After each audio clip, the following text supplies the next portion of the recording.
Sur le terrain, les meilleures équipes du tournoi pour une clôture en beauté du premier challenge Pépito. L'initiative, qui a vu le jour en décembre dernier, répond parfaitement aux attentes.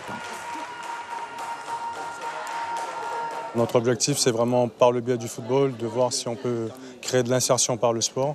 Et puis, on espère qu'on aura un ou deux, dans ces données pour objectif 3-4 ans, qui arrivent à émerger et signer, pourquoi pas, un contrat professionnel. Aujourd'hui, on a un enfant sur 1000 par génération qui signe professionnel. Donc voilà, sur une génération où tous les 3 ans, si on peut en avoir deux talents qui arrivent à se faire voir, ça serait déjà une belle réussite. Et l'histoire semble en marche puisque cette première édition a permis à 5 jeunes de partir en immersion au Stade Rennais, le club de Ludovic Ball.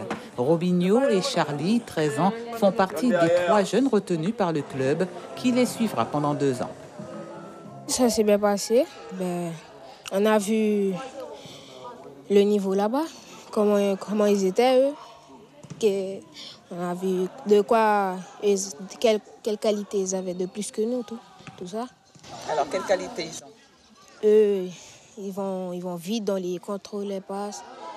Ils vont vite, mais nous, on prend un peu de temps, les Guyanais. Est-ce que c'est le climat qui a été un peu difficile? Non, c'est pas le climat, non. C'est l'entraînement? Oui, l'entraînement. Oui, le travail. Donc, tu penses qu'avec plus d'entraînement, plus de travail, tu pourras arriver à ce niveau-là? Oui, avec plus d'entraînement, oui, je peux arriver. Brianson, 15 ans, était aussi du voyage, une expérience motivante. C'était un peu des deux, il y avait aussi de la découverte et je voulais donner le meilleur de moi-même parce que c'est une opportunité qu'on n'aura pas plus de 2 ou 3 fois dans la vie. Donc, j'ai saisi l'opportunité, j'y suis allé et j'ai aussi découvert. Cette opération, financée selon l'organisateur à 80% par des fonds privés, mise beaucoup sur le temps. Ils ont découvert ce que c'est que l'environnement, les exigences du haut niveau. Après, c'est clair qu'il y a encore tout un travail, puisque nous, on en reste sur la partie détection.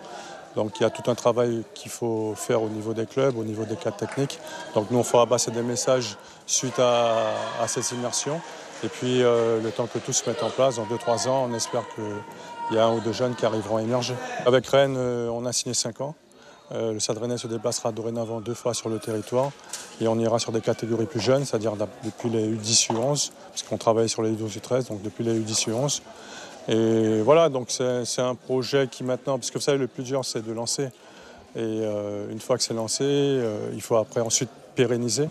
Donc maintenant, on est sur cette phase de pérennisation et puis on espère surtout qu'eux en profitent au maximum. Quelle que soit la récompense, tous auront en tout cas gagné d'avoir participé au Challenge Pépito.